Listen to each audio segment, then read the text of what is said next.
ఈరోజు entire market Rajesh ఎక్స్పోర్ట్స్ని post mortem చేస్తూ ఉంది.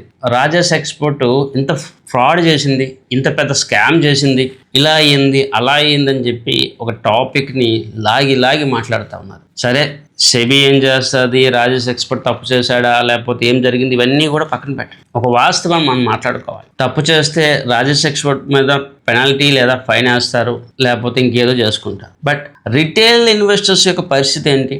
రిటైల్ ఇన్వెస్టర్స్ యొక్క ఇన్వెస్ట్మెంట్స్కి వాల్యూ ఏంటి? అసలు రెగ్యులేషన్స్కి ఉన్న ఇంటిగ్రిటీ ఏంటి? స్టాక్ మార్కెట్లో ఎటువంటి గ్యారెంటీ ఉండదు. ఇన్వెస్ట్మెంట్ చేసిన తర్వాత బిజినెస్లో లాస్ వస్తే దాన్ని మనం యాక్సెప్ట్ చేయాలి. That is stock market. ₹1,00,000 investment చేస్తే బిజినెస్ పోతే దాన్ని యాక్సెప్ట్ చేయాలి, తప్పలేదు. బట్ ఫ్రాడ్ జరిగితే రెస్పాన్సిబిలిటీ ఉండాలి. అండ్ ఇన్ కేస్ ఫ్రాడ్ చేసిన తర్వాత వాల్యుయేషన్స్ ఇవన్నీ కూడా చాలా వరకు ఈ ప్రాబ్లం ఉంటుంది. షేర్ వాల్యూ పడిపోతే దాన్ని రికవర్ చేసి ఇవ్వడం కష్టం. But brokerages, security taxes, capital gain taxes, most importantly SEBI turn over taxes, charges, ఇవన్నీ ఎలా కలెక్ట్ చేశారు? ఇవన్నీ కస్టమర్స్కి, ఇన్వెస్టర్స్కి రిఫండ్ ఇవ్వాలి. ఇవన్నీ కస్టమర్స్ లేదా ఇన్వెస్టర్స్ దగ్గర ఎలా కలెక్ట్ చేశారు? మీరు ఉన్నారు లేదా మీరు సర్వీసెస్ ఇస్తారని కదా రిటైల్ ఇన్వెస్టర్స్ స్టాక్ మార్కెట్లో ఇన్వెస్ట్మెంట్ చేస్తూ ఉన్నారు.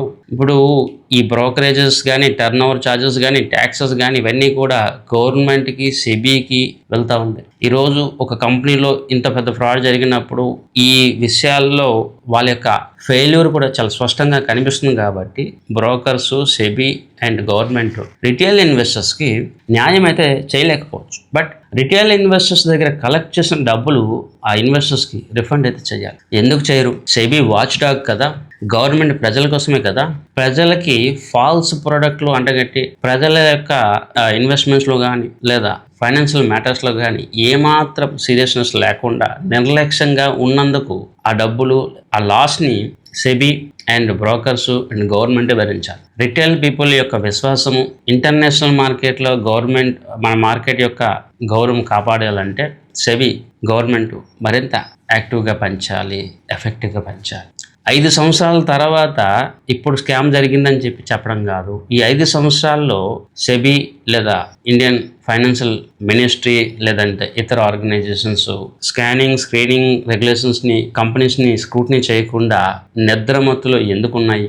ఇవన్నీ కూడా మనం ప్రశ్నించుకోవాలి. రెస్పాన్సిబిలిటీ ఉంటేనే ఆఫీసర్స్ పనిచేస్తారు, పనిష్మెంట్ ఉంటేనే అథారిటీస్ పనిచేస్తారు. అలా లేనప్పుడు ఇలాంటి సంఘటనలు జరుగుతూనే ఉంటాయి. 5 సంవత్సరాలు స్కామ్ అయిందని చెప్తా ఉన్నారు. మరి 5 సంవత్సరాలు ఎవరు నిద్రపోయారు? సెబీ చైర్మన్ నిద్రపోయారా? ఎంప్లాయీస్ నిద్రపోయారా? ఎవరు నిద్రపోయారు? ఈ రోజు వచ్చి హడావిడిగా స్కామ్ జరిగింది అంటా ఉన్నారు. అకౌంటింగ్ ఫ్రాడ్స్ ఒక హైయర్ అథారిటీ ఉన్న వాళ్ళు లేదా డాటా ఇంటర్ప్రిట్ చేయగలిగే వాళ్ళు చాలా ఈజీగా చెప్పగలుగుతారు. రాజేష్ ఎక్స్పోర్ట్స్ యొక్క అకౌంట్స్ మీద డౌట్ ఉంది కాబట్టి చాలామంది మ్యూచువల్ ఫండ్ మేనేజర్స్ దాంట్లో ఇన్వెస్ట్మెంట్ చేయాలి. కానీ వాళ్ళకి ఆ డౌట్ ఉండేటప్పుడు దాని మీద కంప్లైంట్ రైట్ చేసే సిస్టమ్ ఎందుకు లేదు? దాని మీద ఎంక్వైరీ చేసే సిస్టమ్ ఎందుకు లేదు?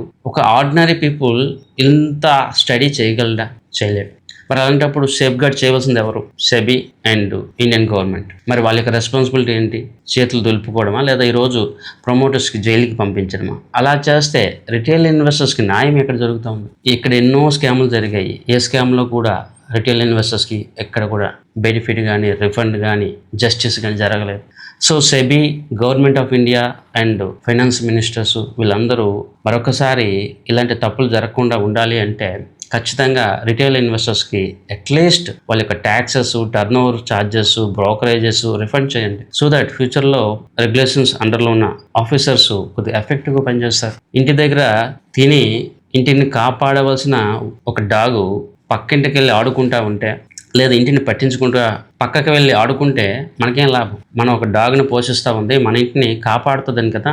ఏమాత్రం విశ్వాసం కూడా లేని ఈ government authorities, government officers, so called bureaucrats, so called powerful people ప్రజల డబ్బులతో బతుకుతూ ప్రజలకి ఇంటిగ్రిటీగా సర్వీసెస్ ఇవ్వకుండా చేతగాని దద్దమ్మలాగా కొన్ని సంవత్సరాలు నిద్రపోతాం. ఈరోజు ఏదో తప్పును కనిపెట్టామని చెప్పి గొప్పలు చెప్పుకోవడం కాదు. ఈ 5 సంవత్సరాలు ఎందుకు తప్పును కనిపెట్టలేకపోయారు? ఇంత ఇన్ఎఫెక్టివ్గా ఎందుకు తగలబడింది? ఇంత ఇన్కంప్లీట్ అండ్ ఇన్ఎఫెక్టివ్గా ఎలా తయారయ్యారు? ఇవన్నీ కూడా ప్రశ్నించుకోవాలి.